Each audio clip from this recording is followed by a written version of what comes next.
Tonight, we are going to take you inside a real-life spy scandal. You're about to meet the mom who helped bring down perhaps the worst traitor in CIA history. Her story has inspired a new ABC miniseries.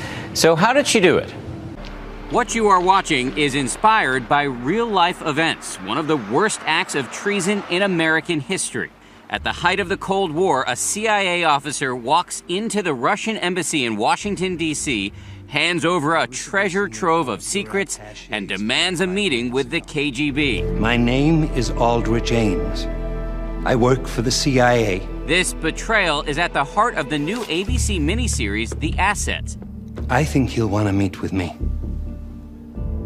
after he reads this. And it's based on the case of Aldrich Ames, a CIA mole whose treachery shocked the nation. Tonight, Aldrich Ames. And was covered extensively by Nightline, including this interview with Ted Koppel. What you did for money.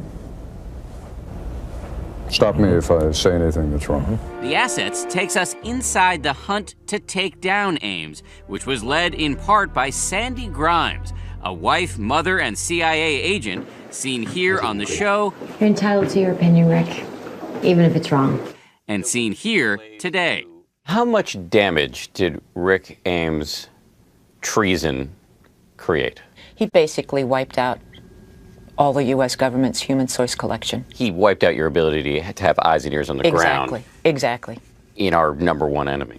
Exactly. Sandy Grimes first met Aldrich Ames, who everyone called Rick, in the early 1970s when they were both young agents and in the same carpool. Rick was very pleasant, bright, a little arrogant. At the time, Sandy had an extremely sensitive job, helping to manage the CIA's relationship with the agency's crown jewel, a spy named General Dmitry Polyakov, codenamed Top Hat, the highest-ranking Soviet officer ever recruited. Even though Grimes never actually met the general, she spent so long on his case that she felt he was her best friend. These were human beings, and you took it upon yourself to keep them alive. Why did he volunteer to help us? He believed that the United States and its leaders were weak, that we didn't understand how dangerous the Soviets were.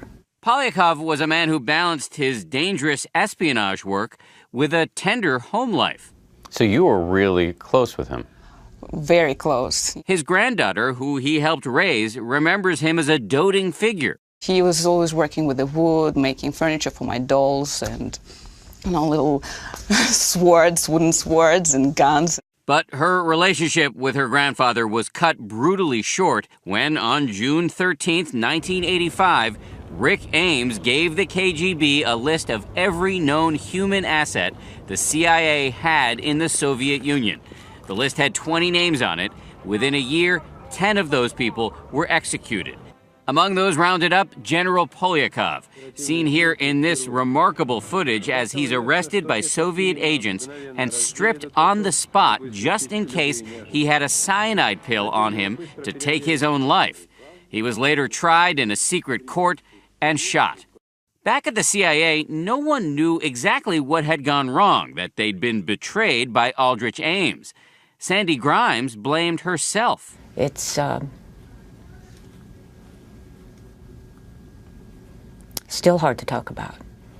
And of course, in many respects, it's more difficult because to Rick Ames, this is just the business. You didn't view it as just business? No. It didn't take long for Grimes to start to suspect Rick Ames. Shortly before he volunteered to spy for the Russians, he had an affair with a Colombian woman named Rosario. She would become his second wife, and she had expensive tastes. Eventually, they bought a big, brand-new house, and Ames began wearing high-end suits, getting fancy haircuts, and driving a Jaguar.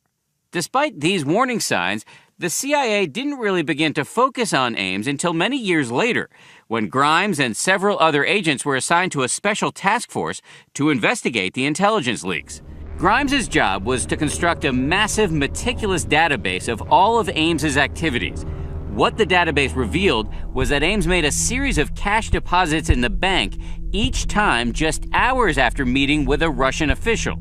Those meetings were sanctioned by the CIA, so they didn't look suspicious, until they were matched up with those bank statements. And as it turns out, it was the first link that would eventually lead to Rick's arrest and conviction. 18 months later, as a result of the work done by Grimes and the rest of the task force, Aldrich Ames and his wife were arrested. How are you feeling? For Grimes, it was a bittersweet victory. To this day, she is angry about the people Ames betrayed, including General Polyakov. He knew full well what fate awaited them. And he did it basically for money. He needed money to take care of Rosario. Rick was a weak person. He could not face telling Rosario no. I think it was that simple. Ames was sentenced to life in prison. What I did to those men, the situation of their families and others, and the kind of shame and the kind of remorse that I feel is something that is and I think always will be intensely personal to me. Rosario Ames got 5 years in prison. When the FBI raided their home, they found 150 boxes of pantyhose that had never even been opened and designer dresses that had never been worn, still hanging in the closet.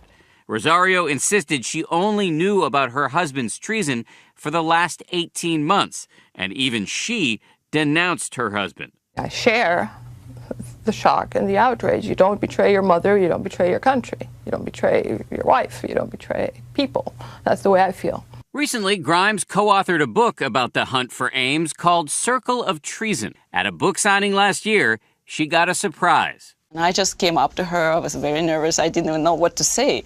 So I opened the book at that page where my picture was, and I'm like, you know, I'm in this book. Marina points to the picture and she said, I'm that little girl. I said, you're the general's granddaughter? She said, yes. So we hugged one another. We both, I think, were in tears. Isn't she beautiful? We were there as Grimes and the granddaughter of the man she once considered her best friend saw the new series, The Assets, for the first time. Cash could be a sign of criminal activity, not espionage. What do you hope viewers take away from this show?